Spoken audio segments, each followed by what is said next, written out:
sabi nga nila sa kagustuhan nating palitan, di ba? O, pinalitan natin si Ferdinand Marcos nung araw, Cory Aquino. O, di ba? O, sasabi nga nila, ano nangyari sa atin? O, nung pinalitan natin si Erap, Gloria Arroyo, ano nangyari sa atin?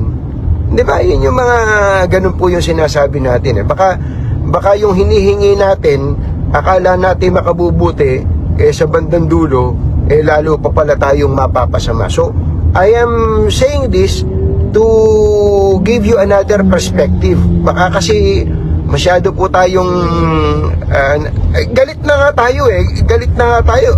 Kung pwede lang magmura dito, murahin natin yung mga congressman, senador at mga taga DPWH, mga contractor. Kung pwede lang natin gawin yun, pero hindi naman po tayo katulad ng iba. Galit po tayo. Kaya lang kapag gagalit tayo, sabi nga, huwag tayong gagawa ng mga bagay na ipagsisisi po natin.